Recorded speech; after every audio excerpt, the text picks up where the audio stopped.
नमस्कार, दृष्टि आईएएस के टुडेज जीके प्रोग्राम में आपका स्वागत है। चलिए सबसे पहले पिछले सेशन का रिकैप देखते हैं। पहला प्रश्न था, एरियल हेनरी किस देश के नए प्रधानमंत्री बने हैं? इसका सही जवाब था हैती। अगला प्रश्न था, अंतरिक्ष में जाने वाले दुनिया के सबसे कम उम्र के एस्ट्रोनॉट कौन बन गए हैं? इसका सही जवाब था ओलिवर डेमेन। अगला प्रश्न था, हाल ही में डिजिटल मीडिया एथिक्स कोड पर किस मंत्रालय द्वारा वेबिनार आयोजित किया गया? इसका सही जवाब था सूचना एवं प्रसारण मंत्रालय। अगला प्रश्न था, आंध्र प्रदेश में नागार्जुन कोंडा के स्मारक सालीहुंडम में बौद्ध अवशेष और लिपाक्षी वीरभद्र मंदिर को आदर्श स्मारक के रूप में पहचाना गया है। आदर्श स्मारक स्कीम के संदर्भ में निम्नलिखित कथनों पर विचार कीजिए। पहला, यह संस्कृति मंत्रालय की पहल है। दूसरा, भारतीय पुरातत्व सर्वेक्षण द्वारा संरक्षित कुल 100 स्मारकों को इस योजना के तहत आदर्श स्मारक के रूप में विकसित किया जा रहा है। उपर्युक्त में से कौन सा या से कथन असत्य है या फिर है? इसका सही जवाब था ना तो एक और ना ही दो, यानी दोनों कथन सत्य है। अगला प्रश्न था, भारत का पहला ग्रीन हाइड्रोजन प्लांट कहाँ लगाया जाएगा? इसका सही जवाब था मथुरा। अगला प्रश्न था, हाल ही में विश्व विश्वविद्यालय शिखर सम्मेलन का आयोजन किसके द्वारा किया गया है? इसका सही जवाब था ओपी जिंदल ग्लोबल यूनिवर्सिटी। अगला प्रश्न था, हाल ही में किस देश ने मैग्लेव ट्रेन की शुरुआत की है? इसका सही जवाब था चीन। अगला प्रश्न था, जानी मानी इन्वेस्टमेंट मैनेजमेंट कंपनी कोलियर्स ने भारत के लिए अपना नया सीईओ किसे नियुक्त किया है? इसका सही जवाब था रमेश नायर। अगला प्रश्न था, चर्चा में रही the stranger in the mirror किसकी ऑटोबायोग्राफी है? इसका सही जवाब था राकेश ओम प्रकाश मेहरा। अंतिम प्रश्न था, निम्नलिखित में से कौन सा शहर ओलंपिक 2032 की मेजबानी करेगा? इसका सही जवाब था ब्रिस्बेन।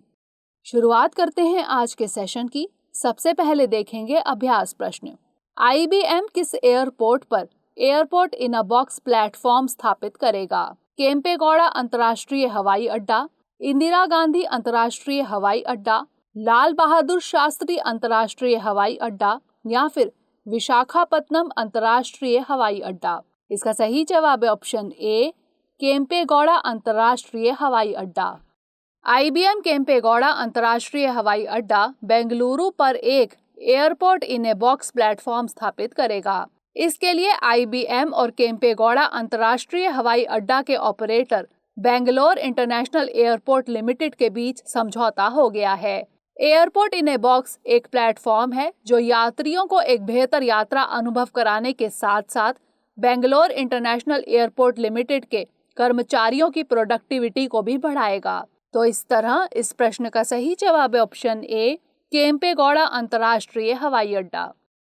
हमारे वीडियो अंग्रेजी में देखने के लिए फॉलो करें हमारा ही दूसरा यूट्यूब चैनल दृष्टि आईएएस इंग्लिश। आज के सेशन का पहला प्रश्न है, हाल ही में नई पीढ़ी के आकाश मिसाइल का सफल परीक्षण किया गया। बताइए आकाश किस प्रकार की मिसाइल है? सतह से हवा में मार करने वाली, सतह से सतह पर मार करने वाली, हवा से हवा में मार करने वाली या फिर पानी से हवा में मार करने वाली? इसका सही जवाब है ऑप्शन ए, सतह से हवा में मार करने वाली। हाल ही में डीआरडीओ ने 2 मिसाइलों का सफल परीक्षण किया। इसमें से एक man portable anti tank guided missile, वहीं दूसरी नई पीढ़ी वाली आकाश मिसाइल यानी आकाश एनजी थी। Man portable anti tank guided missile भारतीय सेना, जबकि आकाश एनजी मिसाइल एयरफोर्स के लिए है। आपको बता दें कि आकाश सतह से हवा में मार करने वाली मिसाइल है। Man portable anti tank guided missile fire and forget type की मिसाइल है, यानी इसे दागने के बाद यह अपने निशाने को टारगेट कर लेती है। यह वजन में हल्की एवं स्वदेशी रूप से विकसित मिसाइल है। इसे मैन पोर्टेबल लॉन्चर से लॉन्च किया गया था। तो इस तरह इस प्रश्न का सही जवाब है ऑप्शन ए, सतह से हवा में मार करने वाली। अगला प्रश्न है, खबरों में रहा सुपरबिट क्या है? स्पेसक्राफ्ट, उपग्रह, जीवाणु या फिर टेलीस्कोप? इसका सही जवाब है ऑप्शन डी, टेलीस्कोप। सुपरबिट एक टेलीस्कोप है।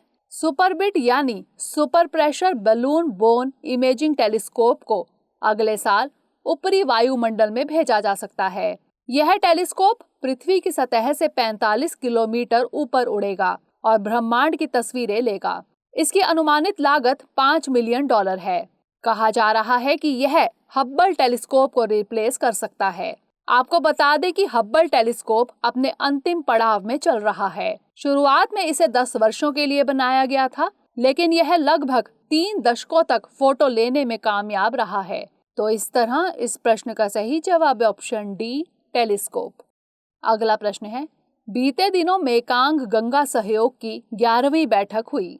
बताइए, मेकांग गंगा सहयोग पहल में निम्नलिखित में से कौन सा देश शामिल नहीं है?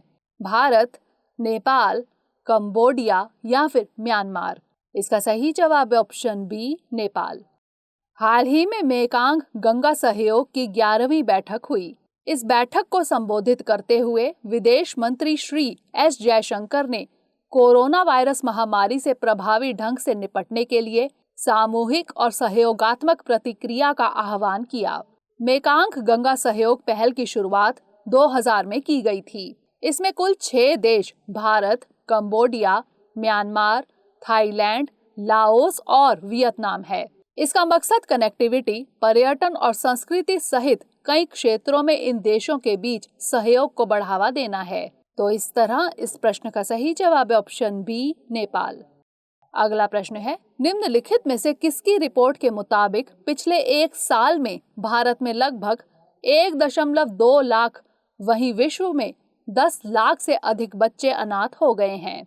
Lancet, Piramal foundation, amnesty international या फिर ऑक्सफैम? इसका सही जवाब है ऑप्शन ए, लैंसेट। प्रसिद्ध पत्रिका लैंसेट में एक अध्ययन प्रकाशित किया गया। इस अध्ययन के मुताबिक पिछले 1 साल यानी मार्च 2020 से अप्रैल 2021 तक विश्व में 10 लाख से अधिक बच्चे अनाथ हो गए हैं। विश्व में सबसे ज्यादा मेक्सिको में बच्चे अनाथ हुए हैं। वहीं इस मामले में दूसरे एवं तीसरे नंबर पर क्रमशः ब्राजील एवं भारत है। मेक्सिको में 1.4 लाख, ब्राजील में 1.3 लाख एवं भारत में लगभग 1.2 लाख बच्चे अनाथ हुए हैं। तो इस तरह इस प्रश्न का सही जवाब है ऑप्शन ए, लैंसेट। अगला प्रश्न है, यूनेस्को ने लिवरपूल शहर को अपनी विश्व धरोहर की सूची से बाहर कर दिया है। बताइए यह शहर किस देश में स्थित है? इंग्लैंड, अमेरिका, फ्रांस या फिर रूस? इसका सही जवाब है ऑप्शन ए, इंग्लैंड। यूनेस्को ने इंग्लैंड के लिवरपूल शहर को अपनी विश्व धरोहर की सूची से बाहर कर दिया है। फुटबॉल स्टेडियम सहित कई नई इमारतों के निर्माण होने की वजह से यूनेस्को ने इस शहर को अपनी विश्व धरोहर सूची से बाहर करने का निर्णय लिया। लिवरपूल को 2004 में यूनेस्को की विश्व धरोहर सूची में शामिल किया गया था। आपको बता दें कि 2012 से ही लिवरपूल पर विश्व धरोहर से बाहर होने का खतरा मंडरा रहा था, जब यूनेस्को ने लिवरपूल में नई इमारतों के निर्माण को लेकर चेताया था। तो इस तरह इस प्रश्न का सही जवाब है ऑप्शन ए, इंग्लैंड। अगला प्रश्न है, हाल ही में जीवाश्म वैज्ञानिकों ने 308 मिलियन वर्ष पुराने उंगली के आकार के एक जीवाश्म से माइक्रोसौर नामक जीव का पता लगाया है। बताइए किस देश में हुई खुदाई से यह पता चला है? तुर्की, जॉर्जिया, अमेरिका या फिर भारत? इसका सही जवाब है ऑप्शन सी, अमेरिका। हाल ही में जीवाश्म वैज्ञानिकों ने अमेरिका में 308 मिलियन वर्ष पुराने उंगली के आकार के एक जीवाश्म की खुदाई की है। इस जीवाश्म से माइक्रोसौर नामक जीव का पता चला है। माइक्रोसौर छिपकली के आकार का एक छोटा सा जानवर है। ये पृथ्वी पर डायनासोर से पहले पाए जाते थे। जानकारों के मुताबिक यह खोज उभयचर और सरीसृप सहित विभिन्न पशु समूहों के विकास पर महत्वपूर्ण प्रकाश डालती है। तो इस तरह इस प्रश्न का सही जवाब है ऑप्शन सी, अमेरिका। अगला प्रश्न है, निम्नलिखित में से कौन सी भाषा संविधान की 8वीं अनुसूची में शामिल नहीं है? बोडो, डोगरी, संथाली या फिर गोंडी? इसका सही जवाब है ऑप्शन डी, गोंडी। कल यानी 21 जुलाई को कोया जनजातियों ने गोंडी भाषा दिवस मनाया एवं इस भाषा को संविधान की 8वीं अनुसूची में शामिल करने की मांग की। गृह मंत्रालय के एक आधिकारिक दस्तावेज के मुताबिक 8वीं अनुसूची में गोंडी समेत 38 भाषाओं को शामिल करने की मांग की जा रही है। 2004 में 4 भाषाओं बोडो, डोगरी, मैथिली और संथाली को 8वीं अनुसूची में शामिल किया गया था। 8वीं अनुसूची में 22 भाषाएं शामिल हैं। तो इस तरह इस प्रश्न का सही जवाब है ऑप्शन डी, गोंडी। अगला प्रश्न है, historic urban landscape project scheme के संदर्भ में निम्नलिखित कथनों पर विचार कीजिए। पहला, मध्य प्रदेश के ऐतिहासिक शहर ओरछा और ग्वालियर को इस स्कीम में शामिल किया गया है। दूसरा, यह यूनेस्को की स्कीम है। उपर्युक्त में से कौन सा या से कथन सत्य है या फिर है? केवल एक, केवल दो, एक और दो दोनों, या फिर ना तो एक और ना ही दो। इसका सही जवाब है ऑप्शन सी, एक और दो दोनों। मध्य प्रदेश के 2 ऐतिहासिक शहरों ग्वालियर और ओरछा को historic urban landscape project scheme में शामिल किया गया है। यह यूनेस्को की स्कीम है। इसकी शुरुआत 2011 में की गई थी। इसका मकसद संस्कृति और विरासत को संरक्षित करते हुए तेजी से बढ़ते ऐतिहासिक शहरों का समावेशी और सुनियोजित विकास करना है। भारत के अजमेर और वाराणसी सहित दक्षिण एशिया के 6 शहर पहले से ही इस परियोजना में शामिल हैं। ओरछा और ग्वालियर को 7वें और 8वें शहरों के रूप में शामिल किया गया है। तो इस तरह इस प्रश्न का सही जवाब है ऑप्शन सी, एक और दो दोनों। अगला प्रश्न है, भारत के अरशद को भारतीय अभिनेता ममूटी का टाइपोग्राफिक चित्र बनाने के लिए निम्नलिखित में से किस में शामिल किया गया है? Asia book of records, India book of records, A और बी दोनों, या फिर ना तो एक और ना ही दो। इसका सही जवाब है ऑप्शन सी, ए और बी दोनों। केरल के मल्लपुरम के मूल निवासी अरशद को एशिया बुक ऑफ रिकॉर्ड्स और इंडिया बुक ऑफ रिकॉर्ड्स में शामिल किया गया है। उन्हें यह उपलब्धि भारतीय अभिनेता ममूटी का टाइपोग्राफिक चित्र बनाने पर प्राप्त हुई है। साउथ के सुपरस्टार ममूटी के 5 भाषाओं की 407 फिल्मों के नाम का प्रयोग करते हुए अरशद ने उनका चित्र बनाया है। टाइपोग्राफिक चित्र का तात्पर्य ऐसे चित्र से है जिस पर शब्द लिए गए हों। तो इस तरह इस प्रश्न का सही जवाब है ऑप्शन सी, ए और बी दोनों। अंतिम प्रश्न है, रग्बी लीग वर्ल्ड कप 2021 का आयोजन कहाँ होने वाला है? इंग्लैंड, फ्रांस, रूस या फिर भारत? इसका सही जवाब है ऑप्शन ए, इंग्लैंड। ऑस्ट्रेलिया और न्यूजीलैंड ने रग्बी लीग वर्ल्ड कप 2021 से खुद को बाहर कर लिया है। खिलाड़ियों की सेफ्टी का हवाला देते हुए इन दोनों देशों ने यह फैसला किया है।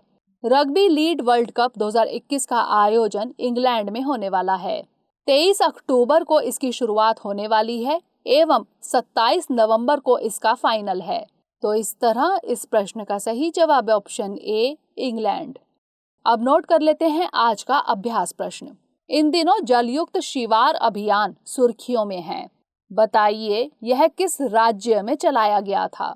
गुजरात, महाराष्ट्र, ओडिशा या फिर मध्य प्रदेश? इसका उत्तर हमें कमेंट सेक्शन में जरूर भेजिएगा। अगले सेशन में नए प्रश्नों के साथ मिलेंगे। तब तक के लिए पढ़ते रहिए एंड स्टे मोटिवेटेड।